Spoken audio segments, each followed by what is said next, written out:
Bienvenue à l'Église de la Moisson, ce jour de Noël. Joyeux Noël à vous et votre famille. Je suis toujours béni d'avoir l'opportunité de venir vous partager quelques moments ensemble dans la parole de Dieu.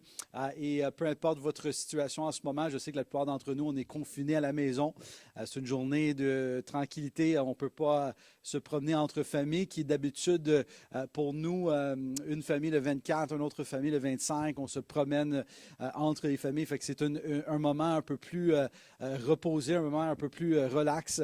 Mais on va prendre un moment dans la parole de Dieu ensemble. Avant qu'on rentre dans le message que j'ai préparé pour vous aujourd'hui, on a pris le temps d'aller chercher quelques clips de chants de Noël passé et dans le fond, les deux dernières Noël, les réunions combinées qu'on a fait à l'Église. Fait qu'on a mis quelques chants et danses ensemble pour se rappeler des événements de Noël passé, ou peut-être vous allez voir en arrière de votre tête, ou vous allez voir les enfants, vos enfants qui chantent ou quoi que ce soit. Puis tout de suite après ce moment de louange, d'adoration et de chant des enfants, je vais être de retour on va rentrer ensemble dans le message. Je vais vous parler aujourd'hui de 8 cadeaux que nous avons reçus à cause que Jésus est venu. 8 cadeaux que nous avons reçus à cause que Jésus est venu. Et avant de rentrer dans la musique, avant de rentrer plus tard dans le message, j'aimerais ça qu'on puisse juste prendre quelques instants et juste chercher la face de Dieu ensemble, prier ce jour de Noël, ce moment où que Dieu est venu, que la Bible dit que la parole est devenue chair et habita parmi nous. On va juste prendre un moment, juste dans la présence de Dieu ensemble pour le dire merci. Seigneur, on vient dans ta présence, on vient ensemble, toute l'Église, chacun dans notre maison, mais Seigneur, on vient te demander, on vient te dire merci, Seigneur. Merci pour tout ce que tu fais. Merci pour tout ce que tu as fait dans nos vies, parce que sans toi, Seigneur, on n'aura pas toutes les bénédictions, tout ce qui coule, tout ce que nous possédons, Seigneur, la joie, la paix, la grâce, la foi, la victoire, la bonté, tout ce que nous avons, Seigneur, c'est à cause de toi, Seigneur. Merci parce que tu es bon, tu es glorieux, tu es précieux. Et aujourd'hui, lorsqu'on célèbre ta naissance, Seigneur, le fait que tu es venu parmi nous, donner ta vie, Seigneur, éventuellement pour nous, Seigneur, on te dit merci. Merci parce que tu es notre roi, notre Seigneur, notre Sauveur. Seigneur, je prie que tu puisses bénir ce moment que nous allons passer ensemble. Seigneur, que dans quelques instants, lorsque je vais amener ce que tu as mis sur mon cœur, que ça peut être une semence plantée dans les cœurs de tous vos enfants, dans le nom précieux de Jésus, on prie. Amen. Amen. Sois béni et je vais être de retour dans quelques instants. Ton nom est comme le miel sur mes lèvres, ton esprit qui rafraîchit mon âme, ta parole une lampe à mes pieds. Jésus, je t'aime, oui, je t'aime. Ton nom est comme le miel sur mes lèvres, ton esprit qui rafraîchit mon âme, ta parole une lampe à mes pieds. Jésus, je t'aime,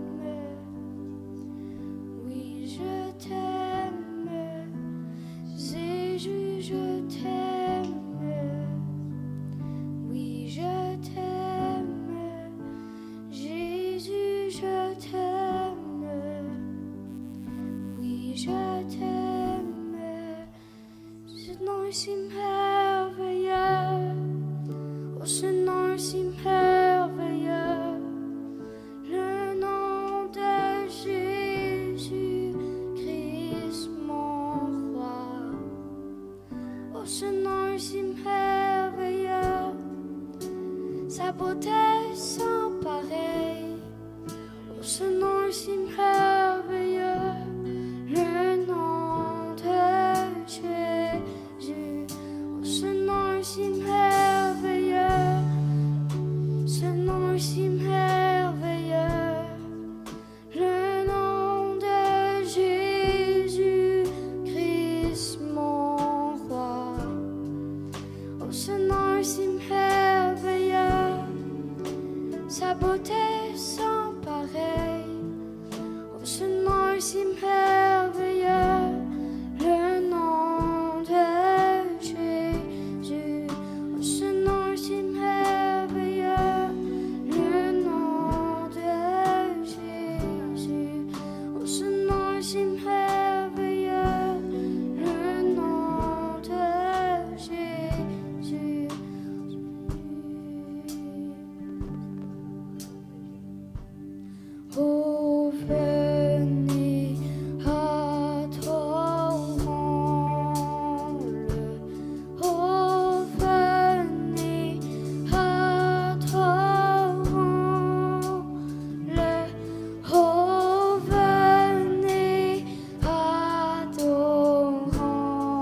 Someone tell me I'm only dreaming.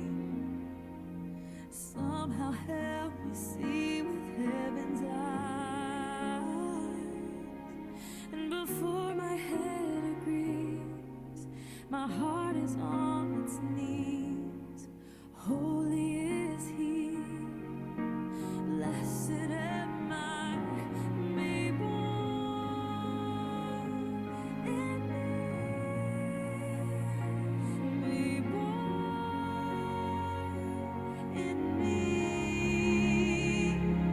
Trembling heart, somehow I believe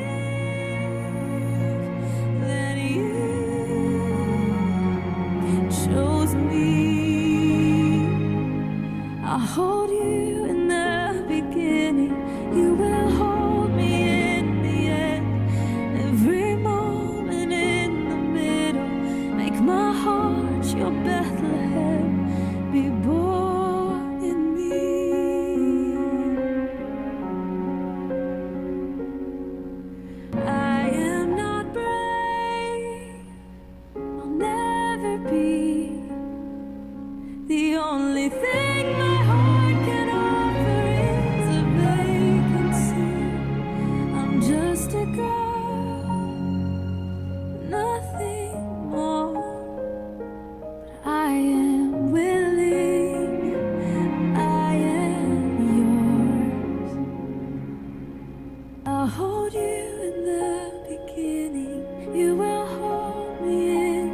joyeux, venez en ces lieux.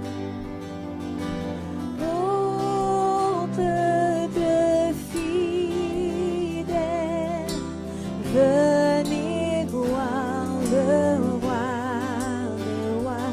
Oh, venez, adorons-le. Oh, venez, adorons-le. Oh, venez, adorons le Christ, le Seigneur.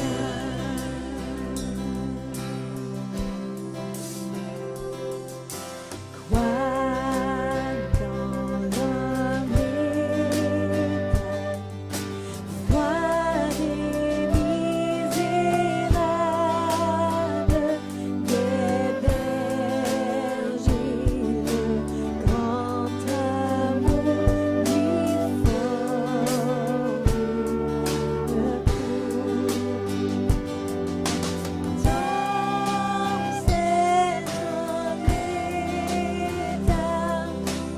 à couler à notre tour. Oh, venez, adorons-le. Oh, venez, adorons-le. Oh, venez, adorons le Christ, le Seigneur.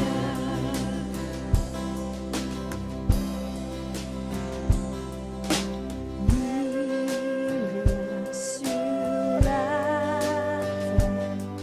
terre, fléchir la colère de Dieu, notre Créateur sauvé nos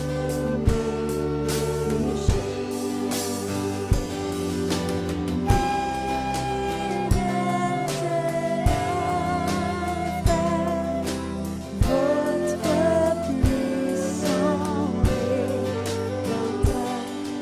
Oh, venez, adorons-le. Oh, venez, adorons-le. Oh, venez, adorons le Christ, le Seigneur. Oh, venez, adorons-le. Oh, venez, adorons-le. Oh, venez, adorons le Christ, le Seigneur. Oh, venez, adorons-le. Oh, venez, adorons-le. Oh, venez, adorons le Christ, le Seigneur. Oh, venez, adorons-le. Oh, venez, adorons-le. Oh, venez, adorons le Christ, le Seigneur. Amen. J'espère que vous avez été bénis par ce moment de adoration, de louange, de chant, de danse, que vous avez apprécié quelques clips des dimanches, des dimanches de Noël du passé. Mais là, on va rentrer ensemble dans la parole de Dieu. Vas-y avec moi dans le livre de Luc, chapitre 2. Et avant qu'on entame le message, j'aimerais ça juste dire un grand merci à tous les bénévoles, tous les gens qui ont donné de leur temps, qui ont donné financièrement, qui ont donné leur énergie, leur temps, leurs finances pour nous aider avec Provision Laval. On a eu une distribution de paniers de Noël samedi le 20 décembre. Plus de 110 familles qui ont reçu des paniers de Noël, des centaines de cadeaux, les enfants dans toutes ces familles qui ont reçu des cadeaux. Et à tous les mardis, chaque mardi, il y a des centaines de personnes qui reçoivent la nourriture de la part de Provision Laval et des familles entières qui reçoivent la nourriture de notre part en temps normal ou que peut-être sans l'aide que Provision Laval apporte, n'aura pas des frigidaires pleins de nourriture. Fait que merci pour tous ceux qui aident, merci pour tous ceux qui donnent, merci pour tous ceux qui donnent de leur temps. Et c'est vraiment grandement apprécié. Et je sais que les gens, spécialement dans un moment de pandémie, beaucoup de gens qui ont perdu d'emploi, il y a beaucoup de gens que nous, on aide aussi, qui sont là, qui sont nouvellement arrivés au Québec, fait qu'ils n'ont pas tous les mêmes droits nécessairement que ceux qui sont là, le chômage et le bien-être social et tout ça, fait qu'ils ont vraiment besoin des organismes comme Provision Laval pour les soutenir et les aider. D'ailleurs, la responsabilité de l'Église, c'est de pas seulement prêcher l'Évangile, bien sûr, c'est notre mandat principal, mais d'être la lumière de ce monde et d'aider ceux qui sont dans le besoin. Fait que merci à tous ceux qui ont aidé. Luc chapitre 2, verset 4 au verset 7, la parole de Dieu nous dit: Joseph aussi monta de la Galilée, de la ville de Nazareth, pour se rendre en Judée, dans la ville de David, appelée Bethléem, parce qu'il était de la famille de la lignée de David. Il y alla pour se faire inscrire avec sa femme Marie, qu'il était enceinte. Et pendant qu'il était là, le moment où Marie devait accoucher arrivera. Et elle a mis au monde son fils premier-né. Elle l'enveloppa dans de linge et la coucha dans un mangeoire, parce qu'il n'y avait pas de place pour eux dans la salle des autres. Fait qu'on a ce passage ici, on a cette déclaration de la naissance de Jésus à Bethléem. Et quand j'étais en Israël récemment, il y a 2 ans, la dernière fois, on a visité à Bethléem l'endroit où Jésus était né. Et il y avait un endroit qui était comme une espèce de caverne qui était souterrain, où ce que les gens là-bas, ils ne disent pas que c'est l'endroit où ce que Jésus était avec Marie, mais ça aurait été un endroit très semblable, parce qu'à l'époque, les gens qui travaillaient, où il y avait les animaux qui étaient dans le champ, il y avait des cavernes qui étaient sous la terre, dans la roche, faisaient des trous dans la roche, et ils vivaient. Et on a pu rentrer dans une et s'asseoir, et c'est vraiment bien fait. Il creusait, il y avait une salle, il y avait une petite cuisine, il y avait toutes des petites salles, mais tout était vraiment comme l'homme des cavernes. Et c'est là, dans un endroit comme ça, où ce que Jésus a passé les premiers temps de sa vie, jusqu'au temps que sa famille doit quitter pour l'Égypte. Et dans l'histoire de la naissance de Jésus, on voit prophétiquement, déjà dans l'histoire de la naissance, on voit le fait que Jésus va mourir pour nous à la croix. On voit déjà dans l'histoire de la naissance de Jésus, prophétiquement, ce que Jésus allait faire pour nous. Premièrement, le fait que Jésus était né, était mis dans un mangeoire où les animaux d'habitude ils sont nés. D'ailleurs, Jésus était né dans une crèche, dans un endroit entouré d'animaux, parce que Jésus est venu comme l'agneau de Dieu pour donner sa vie pour nous, pour l'humanité. Fait que la première chose qu'on voit donne cette idée de la raison pour laquelle que Jésus est venu comme l'agneau de Dieu. D'ailleurs, la parole de Dieu dit que Jean-Baptiste, lorsqu'il va voir Jésus arriver plus tard, des années plus tard, il va dire, il vit Jésus s'approchant, Jean chapitre 1, verset 29, et il dit, « Voici l'agneau de Dieu qui enlève le péché du monde. » Fait que la déclaration, la raison pour laquelle que Jésus est venu comme étant l'agneau pour donner sa vie pour nous à la croix. Et aussi, deuxième chose qu'on voit dans la naissance de Jésus, qui est prophétique aussi à la raison pour laquelle que Jésus est venu, c'est que la Bible dit qu'il va y avoir un ange qui va aller voir des bergers qui sont en train de travailler avec leurs animaux, et l'ange va les annoncer la bonne nouvelle que Jésus est venu, le Messie est là. Et ces bergers, qui sont des bergers juifs, vont aller voir Jésus, la naissance de Jésus. Et d'ailleurs, la Bible dit aussi au même moment, il y avait des gens qui venaient de l'Est, pour voir aussi la naissance de Jésus. Il y avait une étoile dans le ciel qui annonçait la naissance de Jésus. Et ces hommes-là ont reconnu cette étoile qui était prophétisée d'ailleurs dans l'Ancien Testament. Ces gens-là qui savaient cette prophétie et qui suivaient cette étoile pour aller voir la naissance de Jésus. Et ça, c'était des gens non juifs, des gens qui étaient à l'extérieur du peuple d'Israël. Et on voit dans l'histoire de la naissance de Jésus, ces deux groupes de gens. Les gens qui venaient d'Israël, fait que Jésus était le Messie, celui qui allait sauver la nation d'Israël. Mais aussi, Jésus n'était pas seulement le sauveur d'Israël, il était le sauveur du monde entier, qui est représenté par ceux qui ont venu de l'Est et venir à sa naissance. Fait que Jésus n'est pas seulement venu pour une portion de la population, une portion des gens sur la terre, mais Jésus est venu pour sauver l'humanité entière, tous ceux et celles qui vont vouloir prendre la décision de mettre leur foi en Jésus-Christ, de croire en lui, sera sauvé. Et finalement, la Bible nous dit qu'il y avait des cadeaux. Il y avait 3 différents cadeaux qui étaient donnés à Jésus, l'or, l'essence et la myrrhe. Et ces 3 cadeaux-là représentent la mort, le fait que Jésus serait mis dans un tombeau et la résurrection de Jésus. Les 2 cadeaux, l'encens et le myrrhe, étaient 2 cadeaux qui étaient utilisés. C'était des fragrances qui étaient utilisées lorsque quelqu'un était mort dans le embalming pour enterrer le corps, de préparer le corps pour être enseveillé.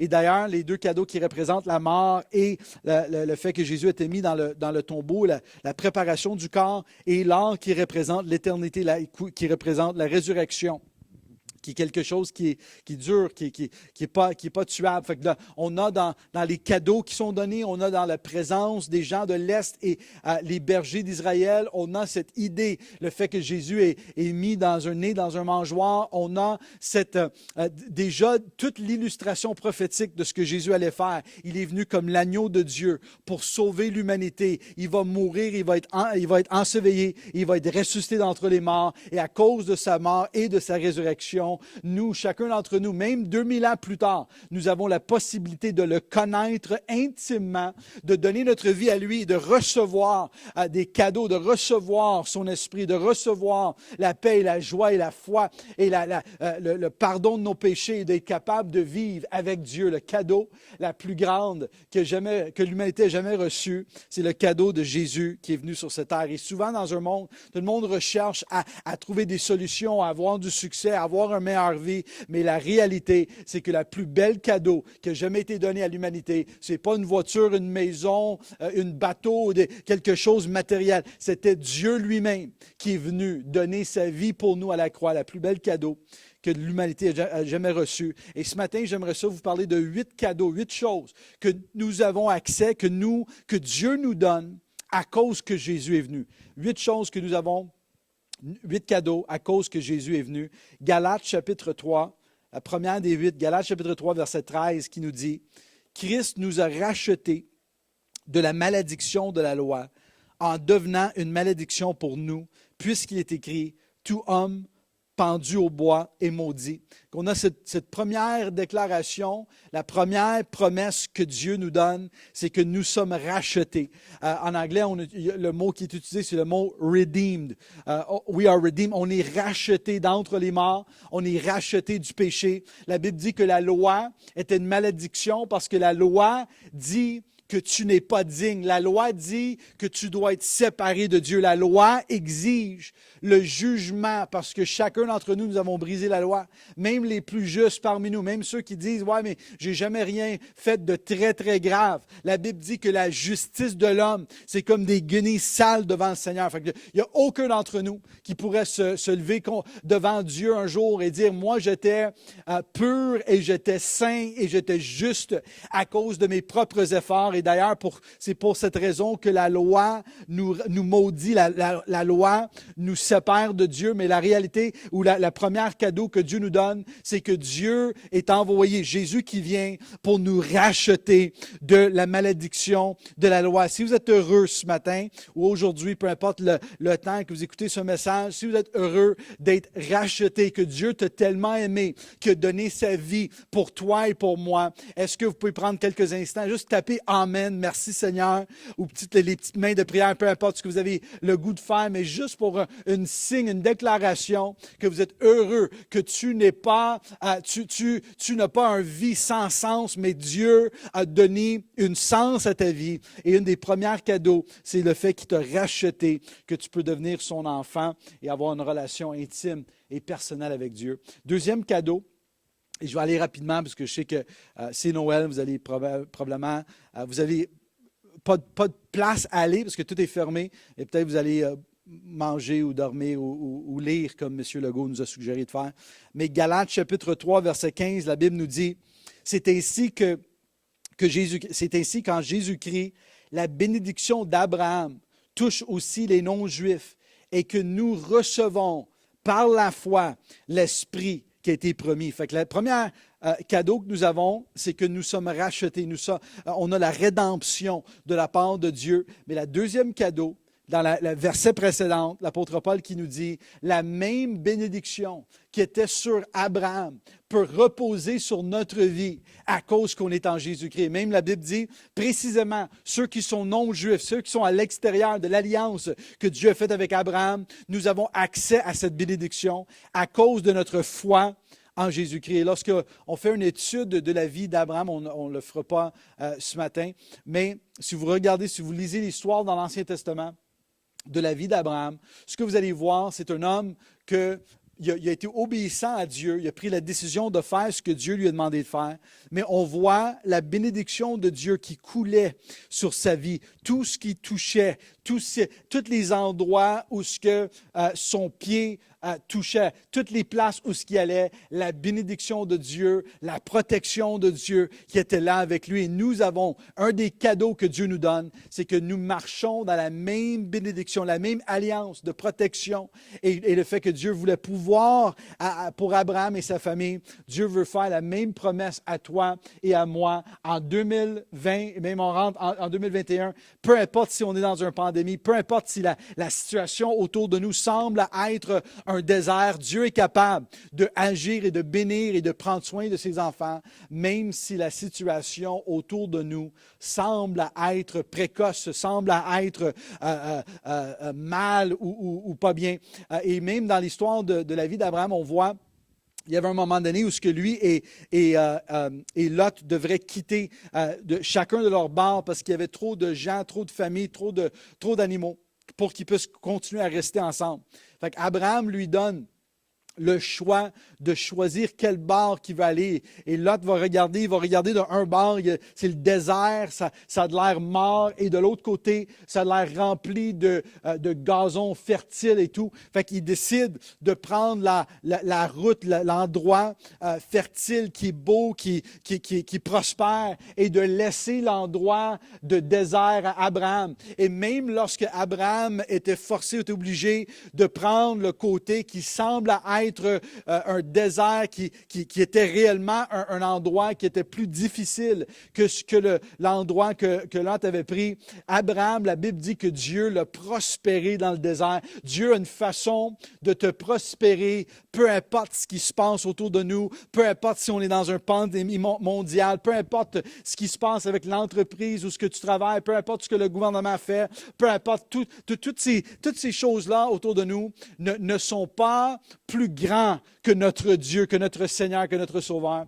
Et la Bible nous dit en Galates chapitre 3, verset 14, que la même bénédiction qui était sur la vie d'Abraham, nous, comme les gens, la Bible dit les gens qui ne font pas partie des non-juifs, on a accès à cette bénédiction à cause que Jésus-Christ est venu pour nous à la croix. Fait que la deuxième cadeau que nous avons, la première, la rédemption, la deuxième, la bénédiction qui était sur la vie d'Abraham. Troisièmement, vas-y avec moi en 1 Pierre, chapitre 2, verset 24. La Bible nous dit lui qui a lui-même porté nos péchés dans son corps à la croix, afin que libérés du péché, nous vivons pour la justice.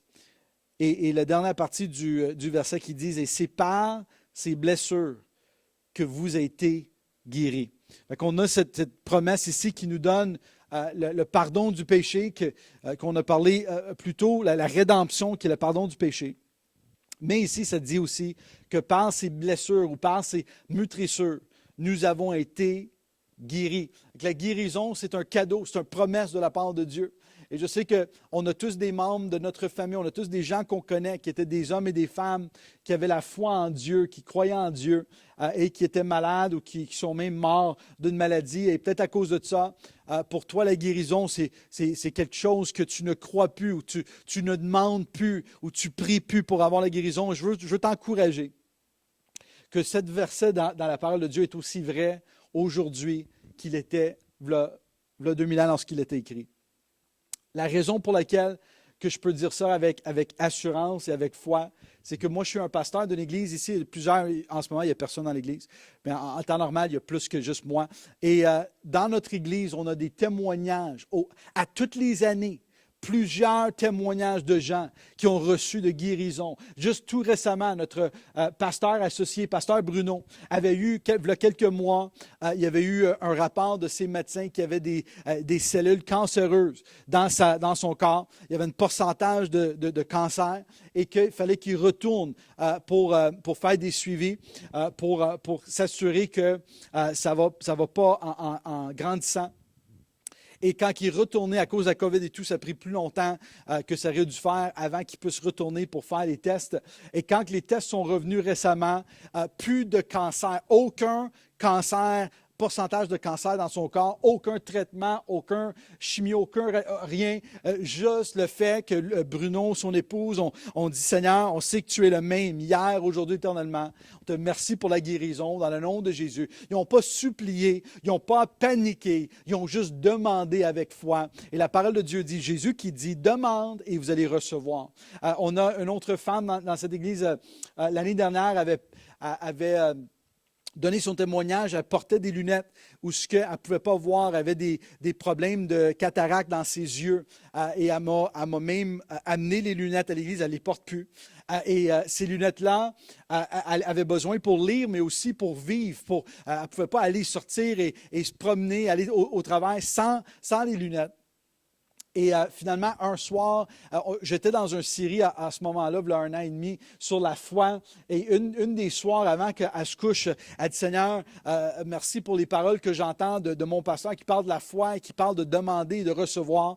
Mais là, je te demande par la foi, juste avant qu'elle s'en aille se coucher dans son salle de bain, elle dit « Je vais laver mon visage. » Puis elle dit « Seigneur, je prie que lorsque je lave mon visage, que tous les problèmes dans mes yeux, tout ce qui m'empêche de voir peut quitter dans le nom de Jésus. » Et elle fait une prière, elle s'en va se coucher. Le lendemain matin, elle se lève et elle ne met pas ses lunettes, elle part travailler, elle oublie ses lunettes à la maison.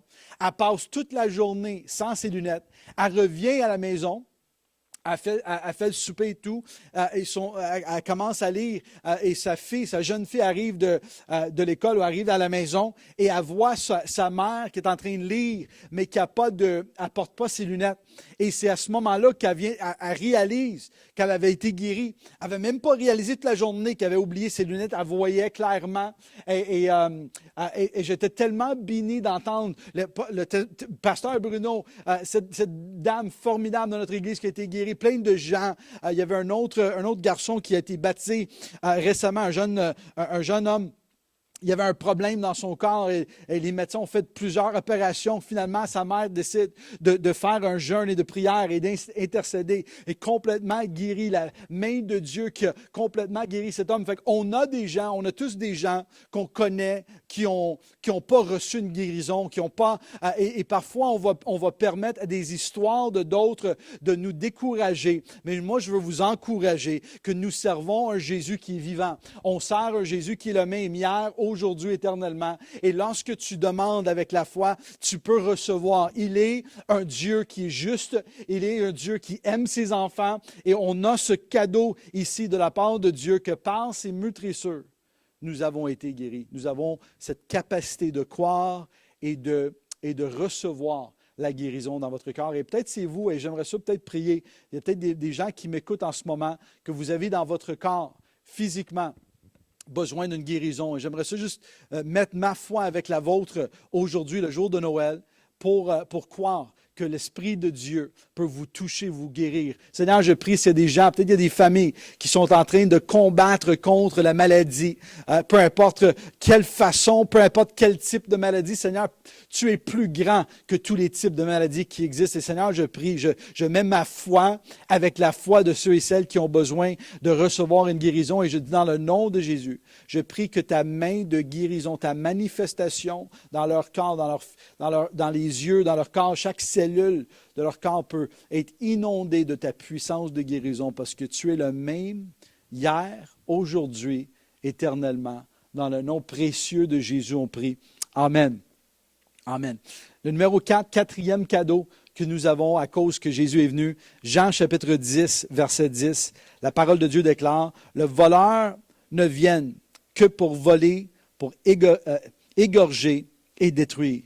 Mais moi, je suis venu afin que les brebis aient la vie et qu'ils les aient dans l'abondance. » Fait que Jésus qui vient et qui dit, oui, il y a un adversaire qui veut venir voler, qui veut venir détruire, qui veut venir prendre ce qui est à toi, prendre les promesses de Dieu, la paix et la joie que Dieu veut donner, que vous avez dans votre corps, et l'ennemi qui veut voler. Mais la parole de Dieu nous fait cette promesse que Jésus dit, moi je suis venu pour te donner un cadeau, un cadeau de la vie, mais aussi de la vie en abondance. Et peu importe ce que tu pourrais peut-être passer à travers, peu importe les situations dans votre vie, fais confiance au Seigneur parce qu'il est bon, il est digne, il est capable de transformer n'importe quelle situation en bien parce qu'il est grand. Une vie abondante. Il y a beaucoup de gens qui vont me critiquer des fois, ils vont dire « Ouais, mais ça c'est l'évangile de prospérité, c'est contraire à Dieu et tout. » Et ces gens-là,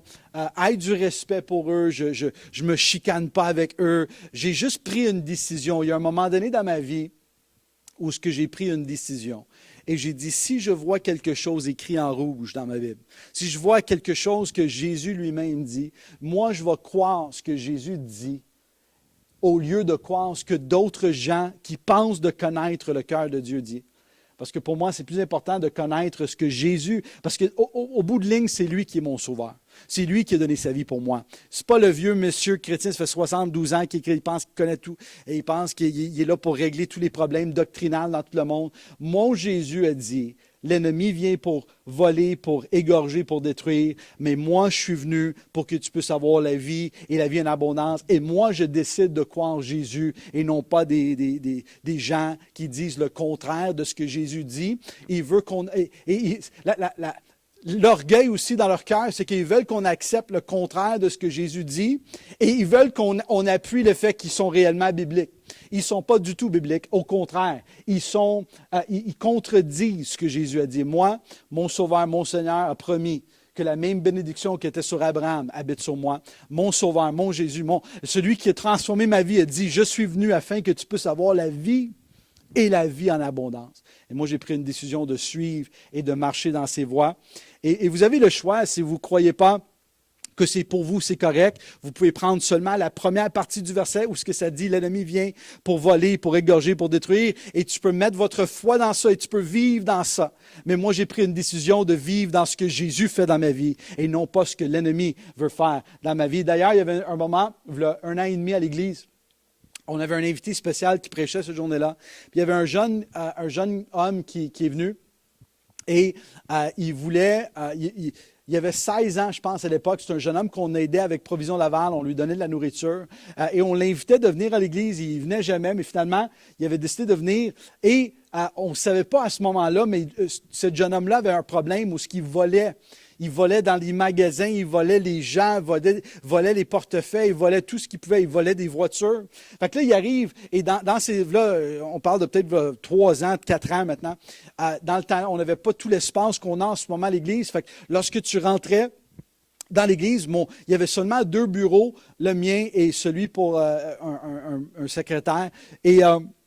il est rentré dans mon bureau, il était débarré, et il a pris les clés de ma voiture qui était dans mon manteau qui est accroché. Il est sorti dehors, puis il voulait partir avec ma voiture, il voulait voler ma voiture un dimanche lorsqu'on était dans l'église. Mais l'affaire, c'est que lorsqu'il est rentré dans la voiture, il n'était pas capable de la faire partir parce que la voiture que j'ai, c'est encore le même, il n'y a pas d'endroit pour mettre une clé dedans. Tu pèses un bouton pour la faire partir et lui, il ne savait pas comment la faire partir, fait qu'il ne pouvait pas la voler. Et ça, quand je suis en train de préparer le message, c'est comme si le Saint-Esprit me rappelait de cette histoire-là. C'est comme l'ennemi, il essaie de voler des choses dans votre vie, il essaie de prendre des choses, mais l'ennemi n'est pas capable, il n'y a pas de clé, il n'est pas capable de allumer, de la faire marcher, parce que celui qui est en toi est plus grand que celui qui est dans le monde.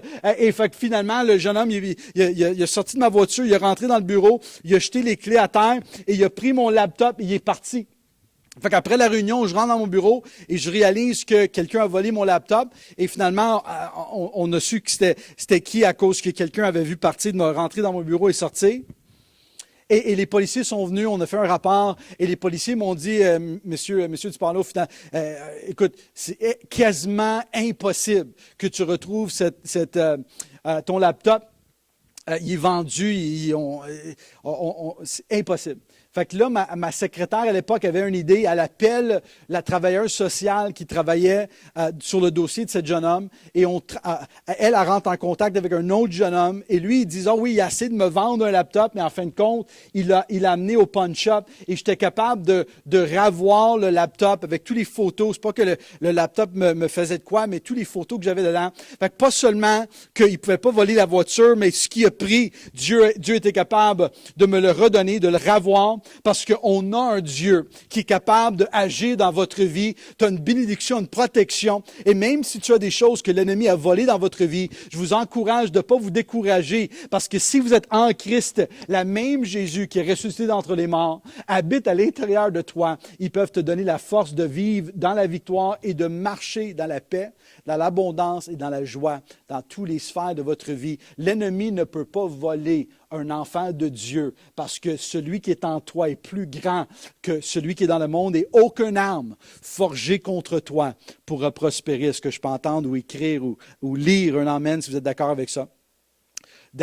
Quelques cadeaux en terminant. Numéro 5, Jean chapitre 14, verset 27.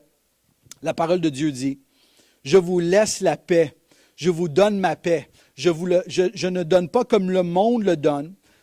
Que votre cœur ne se trouble pas et ne se laisse pas effrayer.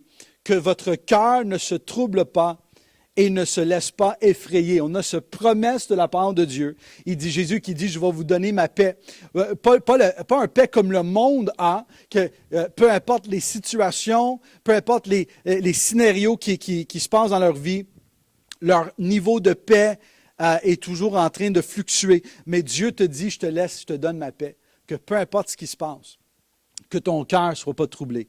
Parce que vous savez que je suis avec toi. Et même dans un moment de pandémie, je sais que c'est un moment où beaucoup de gens, parfois il y a des peurs, il y a des craintes de ce qui va arriver dans les prochaines années, dans les prochains mois, dans cette nouvelle année qui s'en vient. Mais moi, je vous encourage de prendre ce cadeau que Jésus nous donne, ce cadeau de paix, et de vivre et de marcher dans sa paix.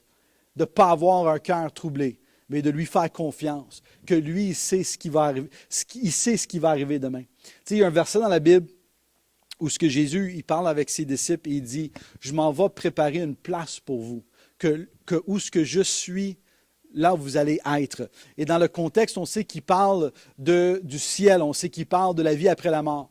Mais dans un moment de prière, le Seigneur m'avait parlé sur cette passage. Il dit, tu sais, oui, j'ai une place préparée pour vous au ciel, mais j'ai aussi une place préparée pour toi demain et après-demain. Si tu crois et si tu mets ta vie entre... Fait qu'à tous les jours, je fais ce prière. Je dis, Seigneur, je dis merci, parce que toi, tu as déjà travaillé dans mon demain. Tu sais ce qui arrivera demain. Même si moi, je ne suis pas arrivé encore, tu es l'alpha et tu es l'oméga, tu es le début et la fin. Fait que j'ai dit, Seigneur, merci que tu as préparé pour moi une place de paix demain, une place de joie, une place de bénédiction. Et lorsque je rentre dans mon domaine, je sais que tu vas être là et que tu es déjà présent et que tu as déjà préparé une place, quelque chose de bien pour moi. Et je prie la même chose pour vous. Je prie que tu puisses avoir cette confiance en Dieu qui a préparé une place pour toi, pas juste au ciel, mais aussi sur cette terre. D'ailleurs, Jésus, lorsqu'il a enseigné à ses disciples à prier, il a dit, priez de telle façon. Il dit, notre Père qui est dans les cieux, que ta volonté soit faite sur la terre comme qu'il est dans les cieux. Fait que Dieu dit, oui, j'ai une volonté, j'ai préparé une place pour vous au ciel, mais j'ai aussi des bonnes choses préparées pour toi sur cette terre, si tu me fais confiance. Jean chapitre 15, verset 11, et Jésus qui dit, je vous ai enfin donné ma joie, que ma joie demeure en vous, et que votre joie soit complète. Fait qu'ici, c'est comme un double cadeau, la paix et la joie. Dieu veut que tu puisses marcher dans la paix et dans la joie. Tu sais, mon père, il est décédé en décembre, le 12 décembre 2012. Et mon père m'a enseigné beaucoup de choses. Tout ce que je sais en termes de comment aimer mon épouse et d'être un père de famille, un homme qui est intègre, qui dit pas une chose à ma famille et fait une autre, qui est pas de une façon le dimanche et une autre manière le lundi. Mon père, il m'a enseigné ces principes d'intégrité, d'amour, de même comment en affaires et en ministère, comment servir le Seigneur, comment prêcher, comment prier pour les gens, comment conseiller des personnes qui ont besoin d'aide. À toutes les sphères, beaucoup des aspects de ma vie, mon père était un homme qui a eu un impact, et ma mère aussi d'ailleurs, les deux qui m'ont montré comment servir le Seigneur et marcher avec le Seigneur. Mais avant que mon père il quitte ce monde pour aller au ciel, une des dernières conversations que j'ai eues avec lui, il me dit, Daniel, il dit, oublie pas que tout ce que tu vas vivre sur cette terre, de toutes les situations que tu vas vivre, oublie pas d'apprécier et de garder la joie dans toutes les sphères de votre vie. Parce que, et une des choses que j'ai appris de lui juste avant qu'il quitte, c'est ça, c'est qu'au bout de ligne, ça ne sert à rien d'avoir des accomplissements si tu étais triste et malheureux, fâché, frustré contre tout le monde, des relations brisées avec tout le monde, toujours vouloir d'avoir raison et le vouloir d'avoir raison, mais là tu coupes des relations brisées, tu traites mal les gens, toujours frustré dans ton cœur. Mon père, une des choses qu'il dit, apprécie la vie et ne perds jamais la joie que Dieu te donne. Et une des choses que j'aimerais ça vous partager, c'est ça. C'est peut-être il y a des gens que vous avez plein de frustration contre d'autres. Pardonne-leur, parce que ça ne vaut pas la peine de rentrer dans une autre année avec la frustration, avec un manque de pardon. Prenons la décision de relâcher, de dire, Seigneur, moi, je veux prendre le cadeau de la joie. Je veux vivre dans la joie. Je veux apprécier la vie et chaque chose que Dieu nous donne. Et même dans les moments qui semblent être des moments négatifs, apprends à voir les bonnes choses et d'avoir la joie, même dans les moments sombres. Tu sais, récemment, il y a quelques semaines, j'ai dû avoir une opération. Et j'étais sur le lit d'hôpital et j'avais ce joie dans mon cœur parce que je me disais, gloire, merci Seigneur pour tout ce qui se passe, pour toute la technologie que nous avons, pour les médecins, les hôpitaux et tous les soins. Quelqu'un dans une situation comme moi, voilà 1 an, 2 ans, 3 ans, 15 ans, 20 ans, toutes les années, la technologie qui avance, les choses qui sont de mieux en mieux. Quelqu'un, voilà 100 ans, n'aurait pas eu la même possibilité que moi. Et de toujours voir la bonne chose, toujours voir ce que Dieu fait, même si ça semble être une situation négative, et de voir la main de Dieu. Et lorsque tu es et que tu as une perspective de joie et de comprendre que Dieu veut que tu aies sa joie, où ce que tu ne vis pas dans la tristesse, tu ne vis pas dans l'angoisse, la frustration, mais que tu aies la joie du Seigneur qui va être ta force, la parole de Dieu déclare. Et finalement, 2 derniers cadeaux, 7, la parole de Dieu dit, Jean chapitre 3, versets 16 et 17, en effet, Dieu a tant aimé le monde qu'il a donné son Fils unique, que quiconque croit en lui ne périssera pas, mais il va avoir la vie éternelle. Dieu, en effet, n'a pas envoyé son Fils dans le monde pour juger le monde, mais pour que le monde soit sauvé par lui. Le 7e et l'avant-dernier cadeau que Dieu nous donne, c'est une nouvelle vie, c'est la capacité d'avoir une vie éternelle. L'apôtre Paul qui dit, lorsqu'on prend notre dernier souffle et on est absent de ce corps, on est présent avec le Seigneur. Et dernièrement, et dans quelques instants, si vous n'avez jamais pris la décision de donner votre vie à Jésus, c'est la décision la plus importante que vous pourriez faire sur cette terre. La décision la plus importante, c'est d'accepter Jésus et de donner votre vie à lui, de mettre votre foi et votre confiance en lui. Pas seulement qu'il va vous donner la vie et la vie en abondance ici sur cette terre, mais il va vous donner, la parole de Dieu déclare, la vie éternelle. Et Jean chapitre 14, verset 15, dernier cadeau, avant que Jésus parte, il dit, « Si vous m'aimez, respectez mes commandements. Quant à moi, je prierai le Père et il vous donnera un autre défenseur, afin qu'il reste éternellement avec vous. L'Esprit de vérité que le monde ne peut accepter parce qu'il ne le voit pas et qu'il ne le connaisse pas. Mais vous le connaissez, car il reste avec vous et il sera en vous, et je ne vous laisserai pas orphelins, mais je reviendrai vers vous. » Le dernier cadeau que Dieu nous donne, c'est la meilleure des cadeaux en disant que je ne veux pas vous laisser seul, je vais vous donner mon esprit, le même esprit qui a ressuscité Jésus d'entre les morts, qui veut habiter à l'intérieur de toi. Fait que si vous n'avez jamais pris cette décision de donner votre vie à Jésus, ou peut-être une fois vous avez pris cette décision, mais avec la vie, avec le cheminement de la vie, vous avez délaissé le Seigneur, puis vous avez essayé dans vos propres forces de trouver la solution, de trouver la paix, de trouver la joie.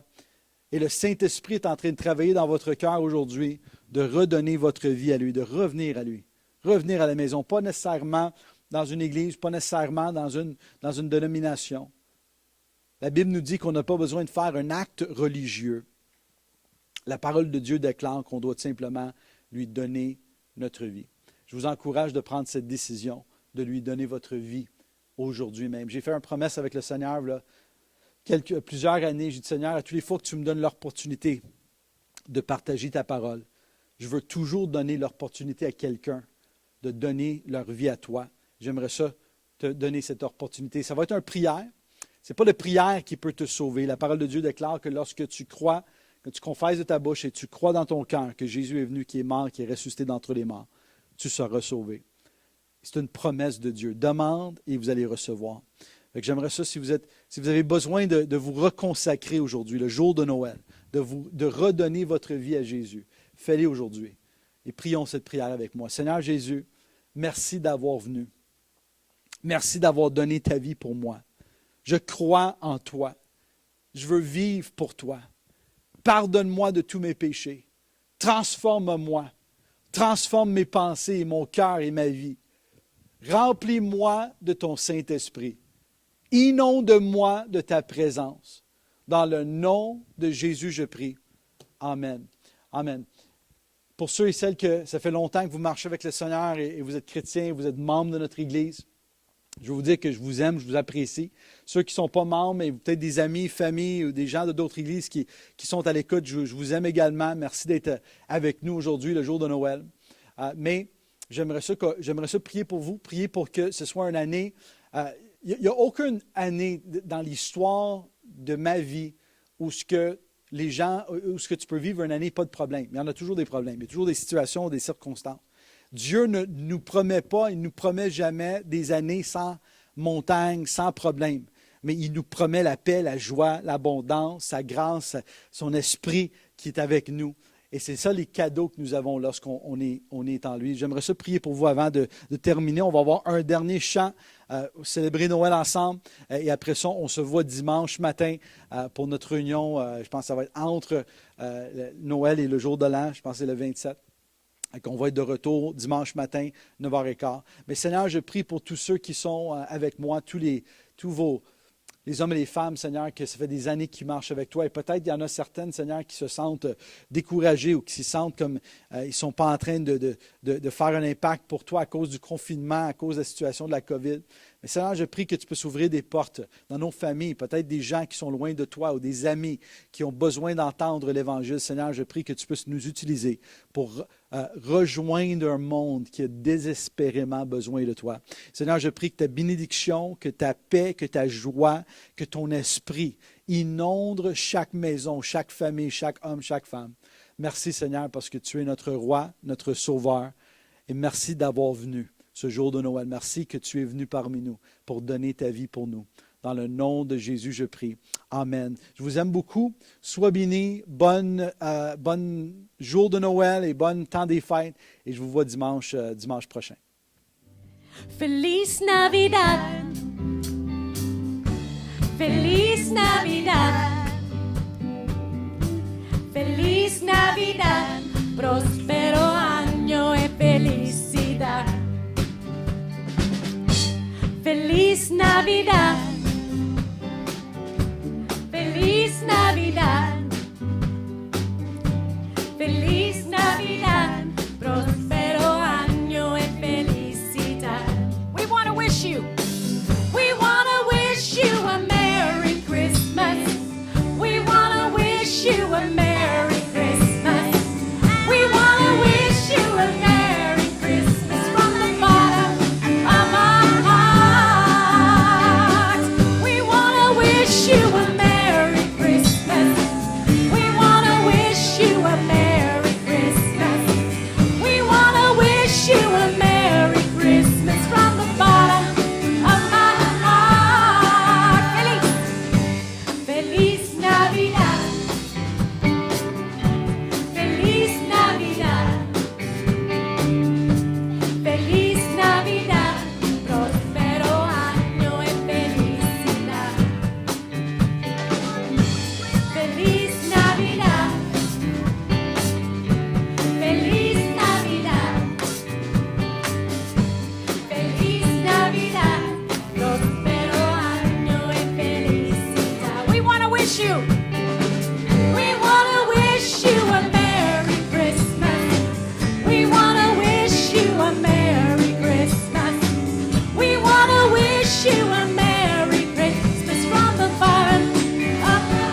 Sortez de vos bains et dire I want to wish you à quelqu'un, à 2-3 personnes dans ce lieu. Dis, we wish you a Merry Christmas.